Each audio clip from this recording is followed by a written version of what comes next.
డబ్బు, అనారోగ్యం, ఉద్యోగం, వ్యాపారం, అప్పులతో బాధపడుతున్నారా? మీకోసమే లాంచ్ యువర్ ఫ్యూచర్ ప్రోగ్రామ్.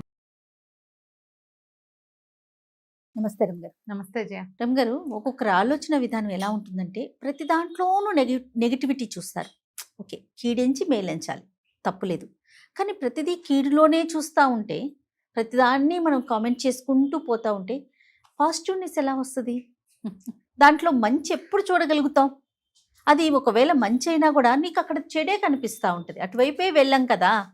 ఇలాంటి ఆలోచన విధానం ఒక వ్యక్తికే కాదండి, అలాంటి వ్యక్తి ఉంటే ఆ కుటుంబానికి, సొసైటీకి, సమాజానికి చాలా ప్రమాదం రమ్మగారు. ఇలాంటి వాళ్ళు అంటే ఇప్పుడు వ్యక్తి అంటున్నావు నువ్వు, వ్యక్తులు ఉంటే అది అదే నిన్న ఒక వ్యక్తి వల్ల ఒక కుటుంబం కొన్ని కుటుంబాలు కలిస్తేనే కదా రమ్మగారు సమాజం ఏర్పడేది. ఇలాంటి వ్యక్తులంతా కలిస్తే దానికి తోడు మంచో చెడో ఇలాంటి నెగిటివ్ థాట్స్ ఉన్న వ్యక్తులు సోషల్ మీడియా ప్రభావం వల్ల బయటకు వచ్చేస్తా ఉన్నారు, వాళ్ళ భావాన్ని వ్యక్తపరిచేస్తున్నారు. ఏదో ఇంట్లో వరకు నెగిటివిటీ ఉందనుకున్నాం, వదిలేద్దాం, సమాజం వరకు ఉంది అంతవరకే తెలుస్తుంది, కానీ ప్రపంచానికి తెలిసిపోతుందే వాళ్ళ ఆలోచన విధానం. పాజిటివ్గా ఆలోచించే వాళ్ళు కూడా ఓహో మనం తప్పు చేస్తున్నామేమో, మనం కూడా ఇట్లానే ఆలోచించాలేమో, ఇది కూడా ఉందేమో అనే థాట్లోకి వెళ్ళిపోట్లా అలాగే ఉంటుంది. చాలా చూస్తున్నాం రమ్మగారు. ఈ నెగిటివిటీని ఎలా మూట కట్టేస్తున్నారంటే, నా మనసుకి ఏదనిపిస్తే అదే కరెక్ట్, ఆ అభిప్రాయాన్ని వ్యక్తపరచటం ఇప్పుడు అందరం చేస్తాం కదా, చేస్తున్నాం, కానీ దానికంటూ ఒక లిమిటేషన్ ఉండాలి కదా. నేను చెప్పే నా నెగిటివ్ కామెంట్ వల్ల, నెగిటివ్ అభిప్రాయం వల్ల సమాజానికి ఇబ్బంది కలగకూడదు కదా రమ్మగారు. ఇబ్బంది వస్తుందా రాదా అంటే అన్ని గుమ్మడికాయంత ముత్యాలే అవుతాయి జయ రేపొద్దున.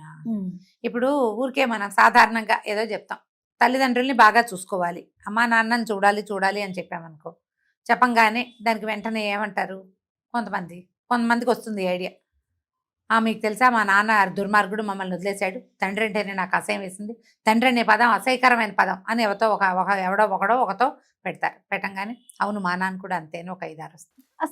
అయిందా? తల్లి అమ్మ త్యాగం చేస్తున్నావు అంటే ఏం కాదండి, మా అమ్మ ఎంత రాకాసో తెలుసా, మా అమ్మ మమ్మల్ని వదిలిపెట్టి వెళ్ళిపోయింది, మాకు టైమే ఇవ్వలేదు, మమ్మల్ని ఇచ్చేయలేదు, మేము 3 పిల్లలం అయితే 3వ పిల్లని నన్ను అనవసరంగా పుట్టించానని అనేది మా అమ్మ, నన్ను ఎంతో బాధ పెట్టేది, మా అమ్మ అలా చేసేది, మా అమ్మ ఇంతే, మా అమ్మ అంతే, అవును అమ్మలు ఇలాగే ఉంటారు అని ఒకటి. చూడు తల్లిదండ్రి ఎంత అసలు మన జీవితంలో చెప్తుంటే నాకు వినడానికి నిజంగా చాలా ఇబ్బంది కాదు, కానీ ఇవే తల్లిదండ్రుల మీద కామెంట్స్. అయిందా?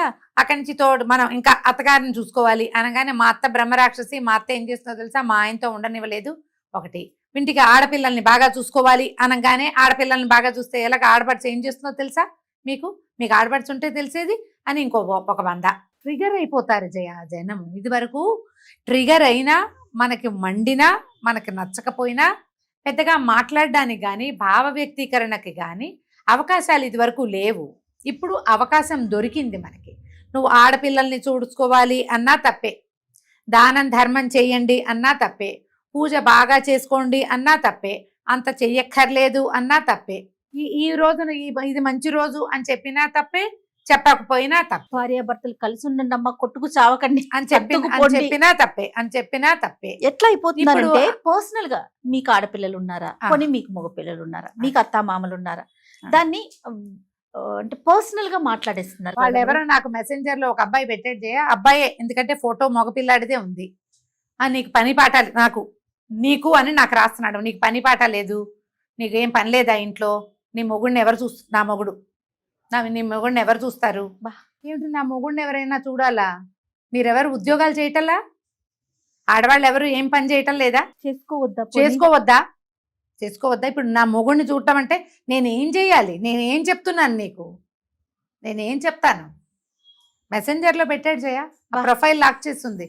మేము ఏమనుకుంటా అంటే అబ్బో ఇలాంటివి ఎన్ని కనపడుతున్నాయో నువ్వు అంటారు. నువ్వు ఏమిటో వాడు నా బొడ్డుకోసి పేరు పెట్టాడు, వాడెవడో, నువ్వే నన్నేం చేయమంటావు? నువ్వు నీకేం కావాలి? నీకేం నచ్చలేదు? నేను చెప్పేది నీకు నచ్చలేదు అనగానే వెంటనే వాళ్ళ క్యారెక్టర్ అసాసినేషన్ జరిగిపోతుంది. అంతే, వీళ్ళు సరైన వాళ్ళు కాదు, ఈవిడ ఇల్లు వాకిలి వదిలేసింది, వీళ్ళిద్దరికి పని పాట లేకుండా కూర్చొని మాట్లాడతారు, ఈ సంగతి కూడా మాకు చెప్పాలా, ఇది మాకు తెలీదా? తెలియని వాళ్ళు వేల లక్షల్లో ఉన్నారు. నీకు తెలిస్తే నువ్వు ఇది మానేసి కూడా చూడొచ్చు. చూడు నీకు కానీ option నీ ఉంది కదా. లోపల ఉన్న అసహనాన్ని బయట పెట్టడం అనేది ఇప్పుడు అవకాశం లభించింది. ఇది తప్పంటలేదమ్మా, తప్పు కాదు. నీకు అవకాశం లభించింది కాబట్టి నువ్వు పదే పదే నీకు నచ్చని ప్రతి వాక్యాన్ని రాస్తూ చెప్తూ వెళ్తే నువ్వు అదే చేస్తావు, నువ్వు అదిగా అయిపోతావు. నువ్వు అదే ఎప్పుడు నెగిటివిటీయే ఉంటుంది. నీ బతుక్కి పాజిటివిటీ ఏది మీ బతుకులకి పాజిటివిటీ ఎక్కడి నుంచి వస్తుంది? నేను 100 విషయాలు పనికిరావని చెప్తా, కానీ పనికొచ్చే విషయాలు 1,00,000 చెప్తాను. 1,00,000 విషయాలు మంచివి చెప్పి 100 ఇవి సరైనవి కాదు అని చెప్తా. ఈ 100 నావిగా మీరు మాట్లాడి నేను చెప్పిన 1,00,000 మీరు వాడుకుంటున్నారు. నీకు అర్థమవుతుందా? సోషల్ మీడియాలో ఇప్పుడు నేను కథలు చెప్తా, కబుర్లు చెప్తా, మంచి విషయాలు చెప్తా, వంటలు చెప్తా, పిల్లల పెంపకం, పెద్దవాళ్ళని చూసుకోవడం, చిన్న పొన్న ఆరోగ్య చిట్కాలు, కొన్ని మంచి విషయాలు, ఆధ్యాత్మికమైన విషయాలు, భగవదారాధన, భగవంతుని దగ్గర చేరటానికి ఏ మార్గం అవలంబించవచ్చు, సులువైన మార్గం నేను నా అనుభవంతో నేను నీకు చెప్తా. మీరెవరు అవి వాడుకోవట్లేదా? వాడుకుంటున్నారా లేదా? ఇవన్నీ వాడుకుంటారు. పండక్కి ఏం చెయ్యాలి అనేది నేను కాకపోతే నేను ఒక్కదాన్ని కాదు, నాలాగా చెప్పేవాళ్ళు ఎంతమందో అమ్మలు, అక్కయ్యలు, పెద్దన్నయ్యలు ఉన్నారా? వీళ్ళందరివి మీకు ఉపయోగపడేవన్నీ వాడుకుని ఏదైనా ఒకటి మీకు నచ్చకపోతే, అది మీకు నచ్చకపోతే అందరికీ కాదు ఎవరో ఒకళ్ళకి, ఎస్ మీకు ఒక లోపల మీరు ట్రిగర్ అయితే మీకు నొప్పెట్టింది అనుకో, మీకు నచ్చలేదనుకో, మీరు ఏ పని చేయకూడదని వీళ్ళు చెప్తున్నారో అది మీరు చేస్తున్నారనుకో, మీకు ఒళ్ళు మండిపోతుంది, మీకు నచ్చదు. ఇది నచ్చక నాకు మీరు ఇలాగే మాట్లాడతారు. మీకు తెలుసా మీకు కొడుకులు ఉన్నారు, మీ పిల్లల పెళ్ళి, నువ్వు అత్తారింట్లో కాపురం నేను అత్తారింటి, నా వయసు ఎంత, నా అత్తారింటి కాపురం సంగతి అసలు నీకు అవసరం ఉందా? లేదు. అయినా సరే అది ఇది ఎందుకు వచ్చింది? నేను కాకపోతే ఎవరైనా సరే ఏది చేయకూడదని మీకు చెప్తున్నారో అది మీరు చేస్తున్నారు కాబట్టి మీకు నొప్పిగా ఉంటుంది. వెంటనే ఒకటి రాస్తారు. పోనీ అలాగని ఈ పర్టికులర్ పర్సన్ని ఎవరిని మీదైతే మీరు నెగిటివ్ కామెంట్ పెట్టారో వాళ్ళని మీరు ఏమైనా చూడడం మానేస్తారా? మానరు. వాళ్ళని వాడడం మానరు. వాళ్ళు చెప్పే మంచి విషయాలు కావాలి మీకు. ఎలా ఉన్నారు? ఇలాగే ఉంది జయ. ఇప్పుడు ప్రపంచం ఇట్లా అయ్యింది, ఇది ప్రపంచపు రీతిగా ఉంది. కానీ నీకు ప్రమాదం ఇప్పుడు పెద్దవారు ప్రాతస్మరణీయులు ఒక వాక్యం చెప్పాలి. చాగంటి కోటేశ్వరరావు గారు దాదాపుగా ఒక 20 సంవత్సరాలుగా మనం టీవీలలో, సోషల్ మీడియాలో చాగంటి వారి స్వరం వినపడని రోజు పూట ఉదయం లేదు అసలు మన జీవితాల్లో. అవునా కాదా? అవును. ఎంత అద్భుతంగా అరటిపండు పోల్చి చేతిలో పెట్టినట్టు మీకు రామాయణ, భారత, భాగవతాలని, ఎన్నో కథలని, ఎన్నో విషయాలని మంచి భాషతోటి, ఎక్కడా ఒక ఇంగ్లీష్ పదం లేదు, ఒక పరుషమైన పదజాలం లేదు, దురుసు మాట లేదు, లేకుండానే వారు సొంతంగా ఎలా ఉంటారో వారు మనకు తెలీదు, మనం సోషల్ మీడియాలోనే చూస్తాం కదా. మరి ఆయన మాట్లాడిన మాటలో కూడా తప్పులు ఎన్నుకుని పోరాడే వాళ్ళు కనపడుతున్నారా లేదా? మనకి ఉన్నారా? కుక్కని, పెంపుడు కుక్కని వాకిట్లో ఉంచాలి, ఒళ్ళో పెట్టుకోకూడదని చెప్పారు. దానికి ఎన్ని వేల నెగిటివ్ కామెంట్స్ వచ్చినాయో జయ. మా క్లోజ్ ఫ్రెండ్స్లోనే ఒకరు చాగంటి గారు నచ్చడం మానేశారు వాళ్ళకి. ఎందుకంటే కుక్కని ఒళ్ళో పెట్టుకోవద్దని చెప్పారు ఆయన పద్ధతిగా ఆయన చెప్పారు. పూర్వకాలం ఏం పాటించేవాళ్ళు ఆయన చెప్పారు. నేను అసలు నువ్వు పెంచుకుంటావు కుక్కని, దాన్ని ఒళ్ళో పెట్టుకుంటావు, గుళ్ళోకి తీసుకెళ్తే నీ ఇష్టము. ఇప్పుడు చాగంటి గారు అన్ని తప్పే చెప్తారని మనం అనొచ్చా? మరి మళ్ళీ ఆయన్ని ఫాలో అవుతారు. ఆయన చెప్పే మహత్తరమైన విషయాలు అన్నీ కావాలి కదా మనకి, అన్నీ కావాలి. ఆయన గజేంద్ర మోక్షం చెప్తే మనమే గజేంద్రుడు అయిపోతాం, ప్రహ్లాద్ చరిత్ర చెప్తే మనమే ప్రహ్లాదుడు అయిపోతాం. ఎంత మంచి విషయాలు చెప్తారమ్మా. మరి ఎంత హాయిగా పురాణ శ్రవణం చేయగలుగుతాం ఆయన చెప్పినవి. అయినా కూడా అసలు ఇప్పుడు ఈ మాట నిజానికి నేను వారి గురించి చెప్పకూడదు. ఈ పర్టికులర్ మ్యాటర్ ఎందుకు చెప్తున్నానంటే, నేను ఎంతమంది దగ్గర ఇదే వాక్యాలు విన్నాను. ఆయన కుక్కని గురించి మాట్లాడింది మాకు నచ్చలేదు. కుక్కని దాని నోట్లో అన్నం పెట్టాలి, కుక్కలకి నోట్లో అన్నం పెట్టాలా? దాని దారిన చక్కగా తింటుంది. పిల్లల్లాగా కుక్కల్ని కుక్కల్ని ప్రేమగా చూడాలి. జంతువు పట్ల మనం ఆపేక్షగా ఉండాలి, పెంపుడు జంతువు పట్ల ఆపేక్షగానే ఉండాలి. ఆయన ఏం చెప్పారు? దాన్ని మంచం మీద కూర్చోబెట్టుకోవద్దు, మీతో పాటు అన్నం తినేటప్పుడు మీ దగ్గర ఉంచకూడదు. అవన్నీ మీ మంచికే, అందులో చెడేం లేదు. నీకు ఇష్టమైతే ఉంచు, చేసుకో, లేకపోతే లేదు. దాని వెంట్రుకలు రాలి పడచ్చు. దాని ఒంటి మీద ఏదైనా పురుగో పుట్రో ఉండొచ్చు. కుక్క కదా, మనం ముద్దుగా పెంచుకున్నా కూడా దాని బొచ్చు రాలకుండా ఎలా ఉంటుందమ్మా? అవునా? ఇప్పుడు ఇది హైజీన్ కోసమే ఇంతకీ అది. దాని వాకిట్లో ఉంచండి. కుక్క కాలభైరవ స్వరూపం. భగవత్ స్వరూపాల్లో శునకం కూడా ఉంది. అది కాదని అనడానికి వీలే లేదు. కాకపోతే మనకి ఎన్ని రకాల ఆలోచనలు వస్తాయి. మనం కుక్కను ఒళ్ళో కూర్చోబెట్టుకుంటున్నాం కాబట్టి, మనతో పాటు అది డైనింగ్ టేబుల్ దగ్గర కూర్చుంటుంది కాబట్టి, వారు వద్దన్నారు కాబట్టి వారు నచ్చరు మనకి. సరే, వెంటనే ఒక్క పాయింట్ నచ్చకపోతే దానికి చిలువలు పలవలు చేసేసి ఎక్కేసి మాట్లాడేయటమే. అంతే. ఇన్ని నచ్చుతున్నాయి కదా మీరు అన్నట్లుగా, మ్మ్. ఇన్ని నచ్చుతున్నాయి, ఇంత ఫాలో అవుతున్నాం కదా, అది. ఒక్కటి సమాజానికి మంచి విషయం నీకు నచ్చలా, అదే సైలెంట్ గా ఊరుకోవచ్చు ఊరుకో. కదా. ఇప్పుడు నేను అదే అంటున్నా, ఊరుకోవటం అనేది పోయింది జయ. ఇప్పుడు ఊరుకోక మన లోపల కలిగిన ఉద్రేకాన్ని, కోపాన్ని, అసహనాన్ని, మనకి రకరకాల అసహనాలు ఉంటాయి, ఎక్కడెక్కడెక్కడెక్కడో ఉంటాయి. ఇది దొరకంగానే దీని మీద దానికి వెళ్ళిపోతాం. అంత పెద్ద వ్యక్తి కదా, మనం మాట్లాడొచ్చా మాట్లాడకూడదా అంటే ఫర్ ఎగ్జాంపుల్ కి చెప్తున్నామండి, ఆయన తీసుకున్నది అంతే తప్ప ఇక్కడ వేరే అంతకంటే రెండోది ప్రస్తావనే కాదు. లేదు. రెండో విషయం కాదు. ఎవరినైనా నువ్వు- ఏదైనా కానీ ఇప్పుడు ఒక ప్రత్యేకమైన విషయం అని ఇది చెప్తున్నాను కానీ, అంతే. ఇలాగా నువ్వు ఏం చెప్పినా సరే, ఓ పండగ గురించి చెప్తే ఆ మాకు వీళ్ళు తయారయ్యారు, నిన్ను ఎవరు చూడమన్నారు? చూడమాకు. మానేయచ్చుగా. వీళ్ళు తయారయ్యారంట, ఇది ఒక పాయింట్ వస్తూ ఉంటుంది. నేనేమనుకుంటానంటే, సరే ఒక్కొక్కళ్ళకి ఒక్కో రకం ఉంటుంది, నీకు వద్దు పోనీ మాని. కావాల్సిన వాళ్ళు చాలా మంది ఉంటారు రమ్మగారు. ఉన్నారు కదా, నీకు నేను కావాల్సిన వాళ్ళు, లేదా ఎవరో ఒకళ్ళు చెప్పాలి అనుకునే వాళ్ళు బోల్డ్ అంత మంది ఉంటారు. దాని మీద పోనీ నేను అదే అనుకుంటా, ఈ మాట్లాడే వాళ్ళల్లో ఎవరు చూడని వాళ్ళు ఎవరు ఉండరు, అందరూ చూస్తారు. అందరికీ కాలక్షేపం కావాలి, అందరూ ఏదో ఒక విషయం తెలుసుకోవాలి. ప్రతి వాళ్ళకి ప్రశ్నలు ఉంటాయి. ఆ సమాధానాన్ని మనం మనుషుల్లో వెతకటం మానేసాం కదా, ఎప్పుడూ మనం సోషల్ మీడియాలోనే వెతుకుతాం. 100 రకాల సమాధానాలు లభిస్తాయి.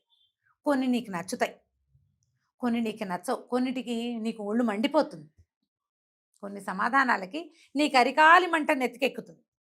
అప్పుడు నువ్వు నీ లోపల ఉన్న చేదుని, అసహనాన్ని, కోపాన్ని బయట పెడతావు. ఈ అసహనాన్ని బయటపెట్టే విధానం ఉందే, ఇది చాలా పెద్ద సమస్యగా పరిణమించబోతోంది. వారి ఆరోగ్యానికే ముప్పు కదా రమ్మగారు. 100% మీ పర్సనాలిటీ మారిపోతోంది. మీరు అది తెలుసుకోండి. ఇప్పుడు ఏదో ఒక పర్టికులర్ మ్యాటర్, ఒక విషయం మీకు నచ్చలేదు, మీకు అర్థం కాలేదు, లేదా వాళ్ళు చెప్పింది ఏదో మీకు తెలియదు, నచ్చలేదు, వాళ్ళు చెప్పేవేవి మీకు నచ్చట్లా, వాళ్ళని తీసి పారేయచ్చు మన లిస్టులో ఇంచి. మనం నోరు పారేసుకోకుండా వాళ్ళే తీసవతలు పారేయచ్చుగా, ఈజీగా ఉండదు? సూపర్. చక్కగా ఉంటుంది. మీరు మనుషులతోటి మామూలుగా కూడా ఊరికే ట్రిగర్ అవుతాను జయ, పక్కింటి వాళ్ళతో పోరాటం. ఇప్పుడు సోషల్ మీడియా గురించి మాట్లాడి వదిలేద్దాం దాన్ని. ఇది ఇప్పుడు మన తరఫుదారి చేసుకున్నట్టు ఉంటుంది. అసలు కాదు రమ్మగారు. ఇది కాదు అసలు. రోడ్డు మీద ఎదురుగుండా వాళ్ళు, మన ఎదురు బదురు ఇల్లు, మనం ఏదో వాళ్ళని చెత్తపుట్ట పెట్టద్దానో, అది పెట్టద్దానో, ఇది చెప్పులు పెట్టద్దు, వాళ్ళు చెప్పులు పెట్టంగానే చెప్పులు తన్నేసి తగాదాకి ఉరకటం, ఇలాంటిది ఒకటి. మనం ఒక పద్ధతి ప్రకారం ఉంటాం, వాళ్ళది ఒక పద్ధతి. ఇప్పుడు 2 వేరు విధానాల మనుషులు ఉండటమే ప్రపంచం. మన అసహనాన్ని చూపించటం, పోరాటానికి దిగటం, గొడవకి, ఆ తర్వాత పోలీస్ స్టేషన్కి కారాడి అనవసరం కదా. ఒట్టి పుణ్యానికి వాళ్ళ దారిని వాళ్ళు వెళ్తుంటే ఏదో గుడ్డకాల్చి మీద వేసినట్టు అక్కర్లేని మాటలన్నీ మాట్లాడటం, దాని మీద గొడవలు. మనస్తాపం కాదా అమ్మా ఇదంతా? తప్పు కదా. ఎంత తప్పు కాదు. నువ్వేమవుతున్నావు ఇందులో? నువ్వు అనేది ఏమవుతున్నావు? నువ్వు ఎంతసేపు పోరాటానికి దిగుతావు, ప్రశ్నిస్తావు, ఏదైనా కొత్తగా ఇంకోటి చేయాలని చూస్తావు.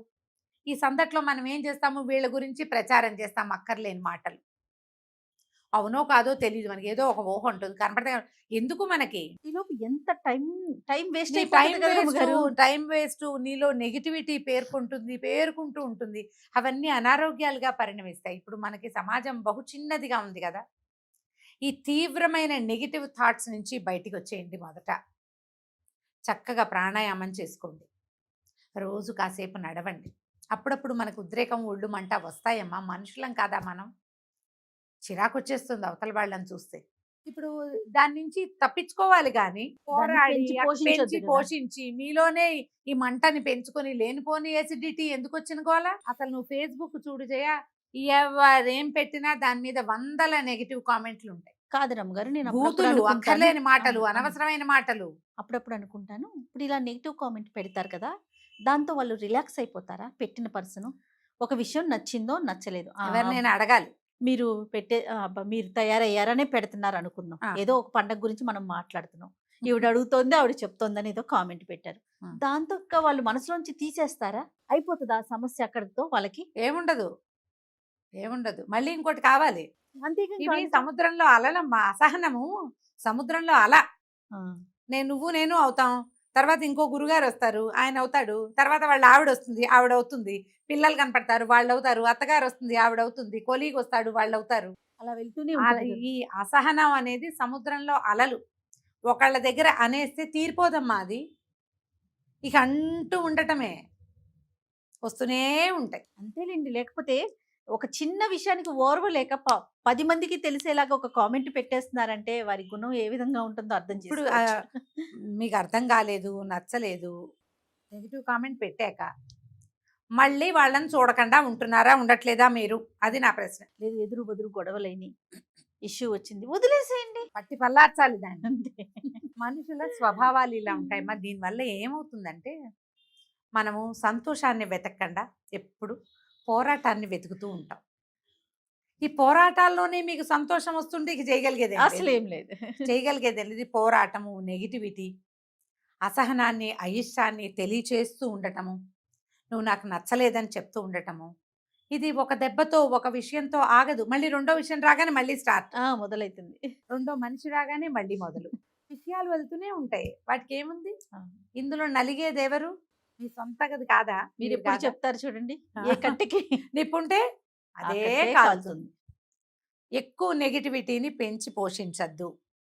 ఎవరు కనపడినా ఏదో బూతులాడేసి మీ లోపల దరిద్రాలన్నింటినీ బయట పెట్టుకోకండి. భగవంతుడు మనకి చర్మాన్ని ఇచ్చింది ఎందుకంటే మన లోపల పరమాశయకరమైన పదార్థాలు చాలా ఉంటాయి మంచి వాటితో పాటు. దాన్ని కవర్ చేసుకోవడానికే చర్మాన్ని ఇచ్చాడు.